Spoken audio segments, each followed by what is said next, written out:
Whenever there's an event that takes place or something major happens or it's something major that people are predicting will happen, it tends to spark panic.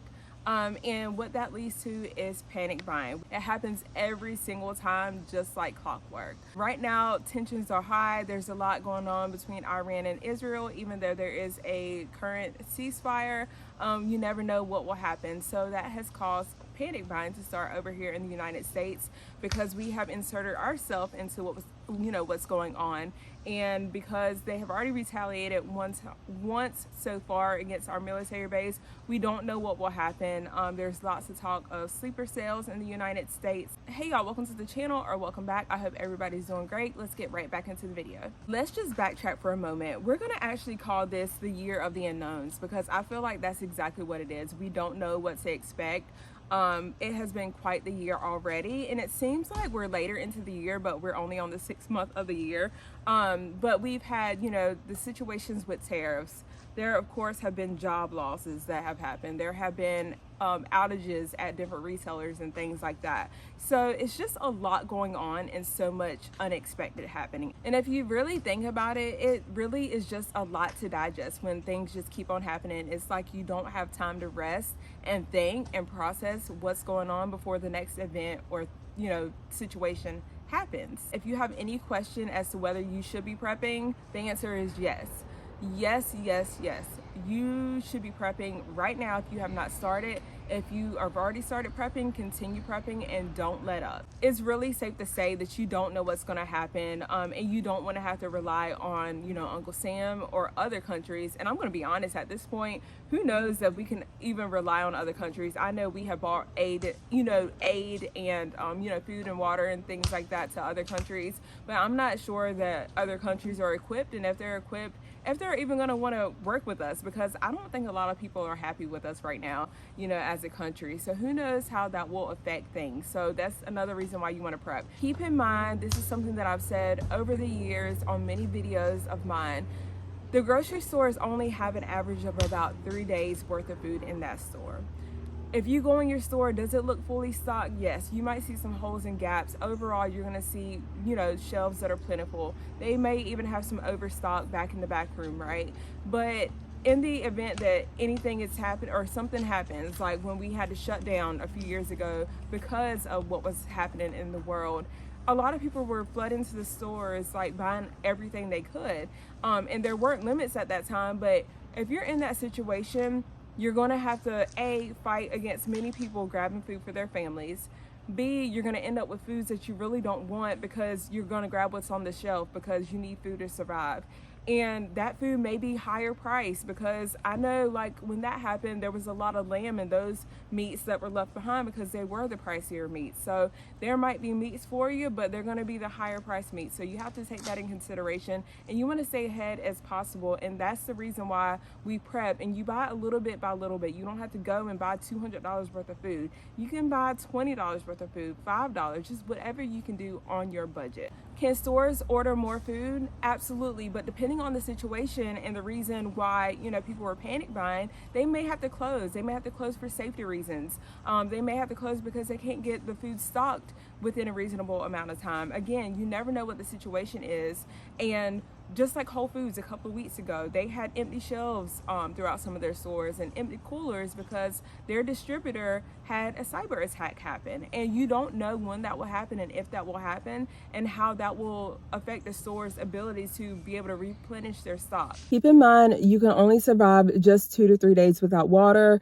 During the summertime, I'm sure it's less than that. With food, you can typically survive just a couple of weeks without food. Not that you want to, but depending on the situation, you may have to. Are you going to feel great? Absolutely not. Are you going to have energy? Absolutely not, but you can survive.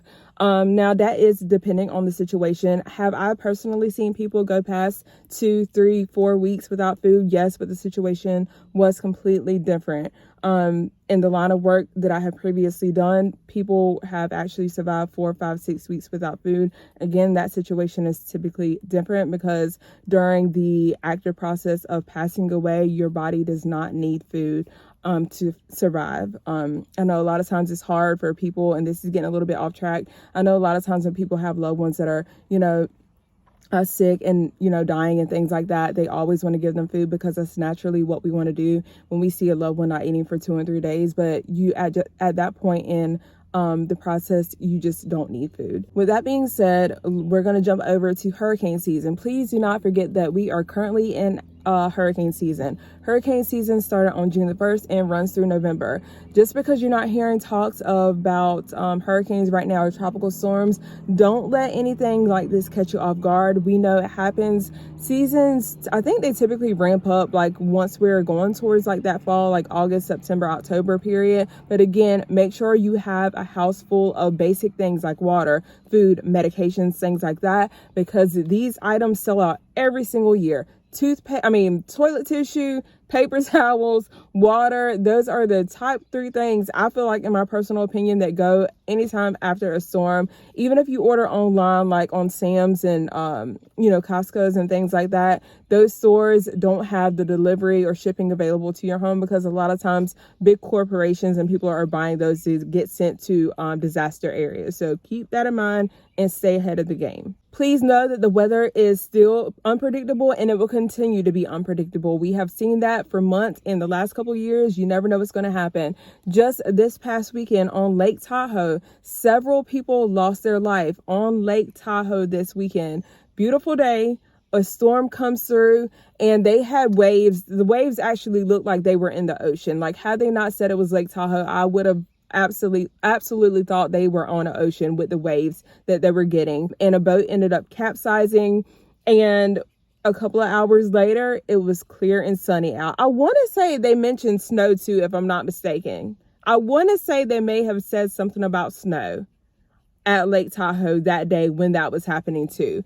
But don't quote me on that. If I can try to find like footage on it, I'll try to insert it. If not, then you just might want to read the article. And so weird, like, to have that weather just come out of nowhere with the waves and everything and capsizing boats and things, and then have snow, and then it's sunny out 2 hours later.